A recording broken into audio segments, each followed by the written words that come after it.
Did you see the verbal battle between Elon Musk and Meta on X on the topic of artificial intelligence? Elon Musk predicts that AGI will take over the world by next year.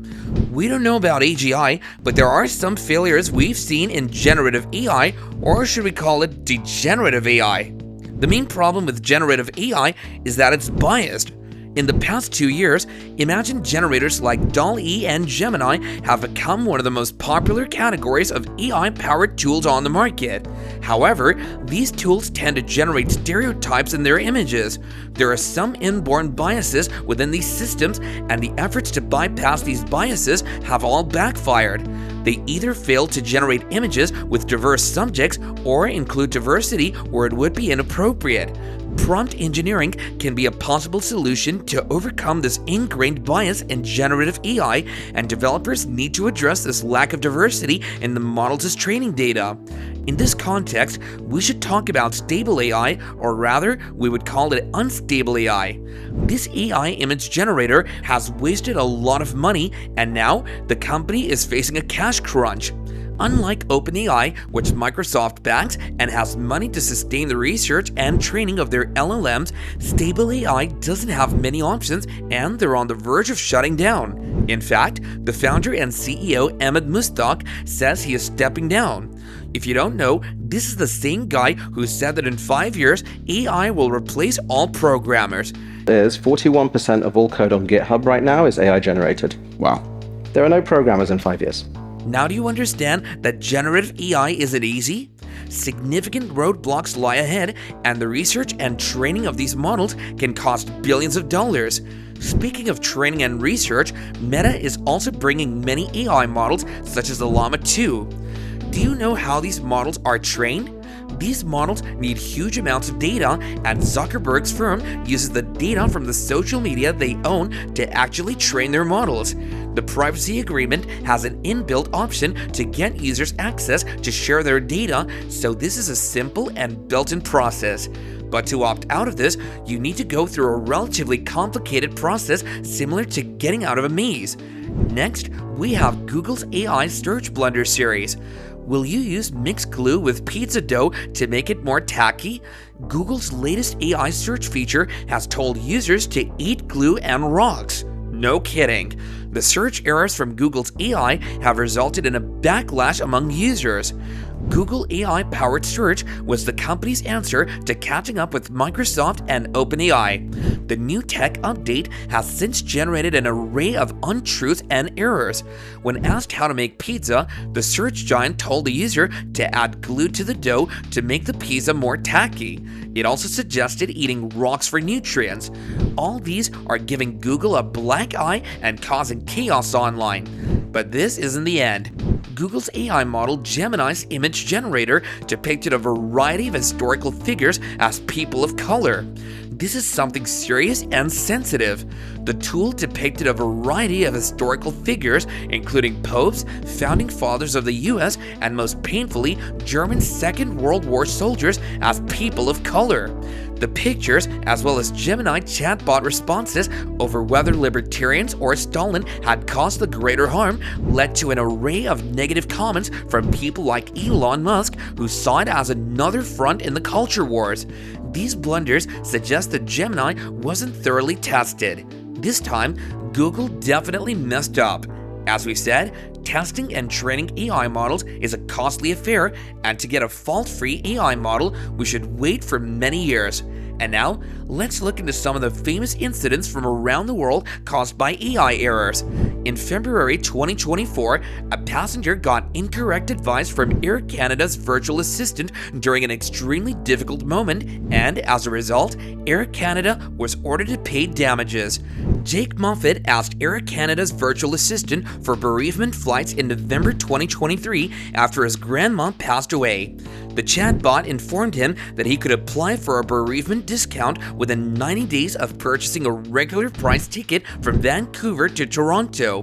Moffat bought a one-way ticket to Toronto for $794.98 Canadian dollars and a return ticket to Vancouver for $845.38 based on that advice. However, the airline denied Moffat's request for a refund, claiming that bereavement fares cannot be claimed after tickets have been purchased. Moffat filed a lawsuit against Air Canada in a Canadian tribunal, alleging that the airline had misrepresented facts about its virtual assistant and was acting negligently.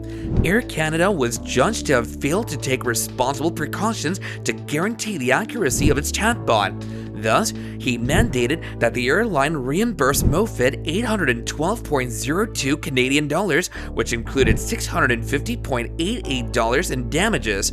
Next is another interesting incident when ChatGPT hallucinated court cases. OpenAI's ChatGPT has taken the world by storm, foreshadowing how generative AI has the power to disrupt the way businesses work. But the technology still has a long way to go before it can completely be trusted to take over most business processes, as attorney Stephen A. Schwartz learned when he found himself in hot water with U.S. District Judge P. Kevin Castle in 2023 after using ChatGPT to research precedents in a suit against Colombian airline Avianca. Attorney Schwartz of Levidow, and Oberman used the OpenAI generative AI chatbot to find past cases in order to strengthen a 2019 injury claim made by Roberto Mata, an employee of Avianca.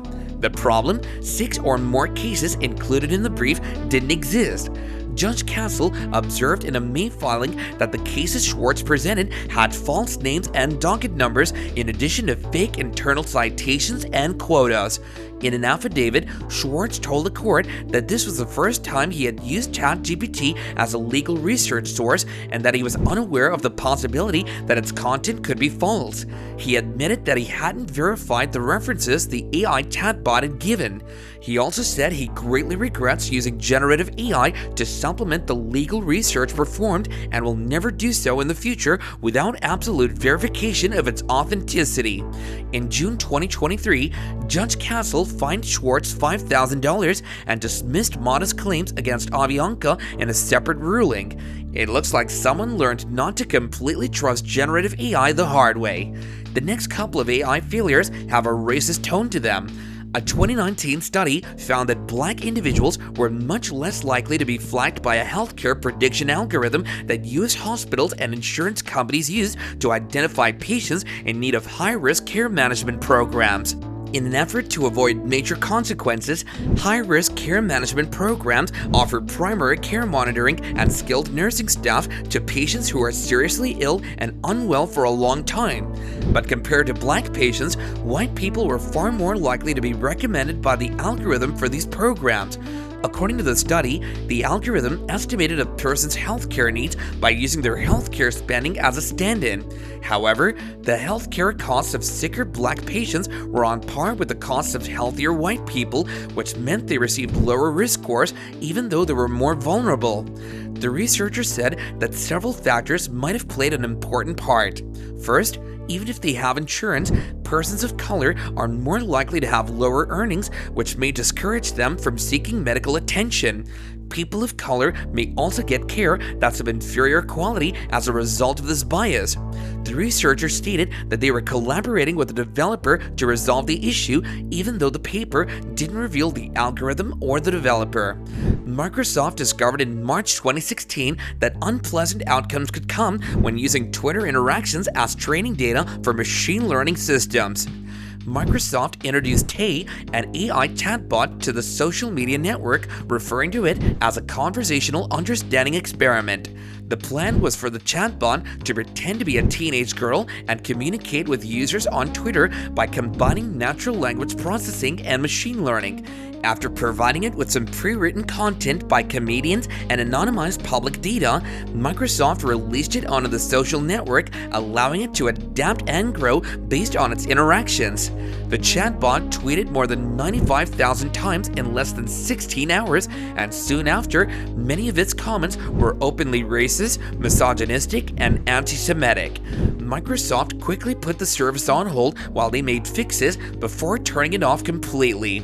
Before Microsoft debuted Tay, its predecessor Xiaoice had successfully conversed with over 40 million individuals in China in 2014. But Microsoft failed to consider that some Twitter users would instantly start sending Tay racist and misogynistic tweets. The bot soon picked up on the data and used it in its tweet. Have you had any unpleasant experiences with generative AI? If so, let us know in the comments down below. Also, thanks a lot for watching. If you enjoyed this video and found it entertaining, then don't forget to hit like and also subscribe to our channel, as well as ring the notification bell so you never miss any future content from us.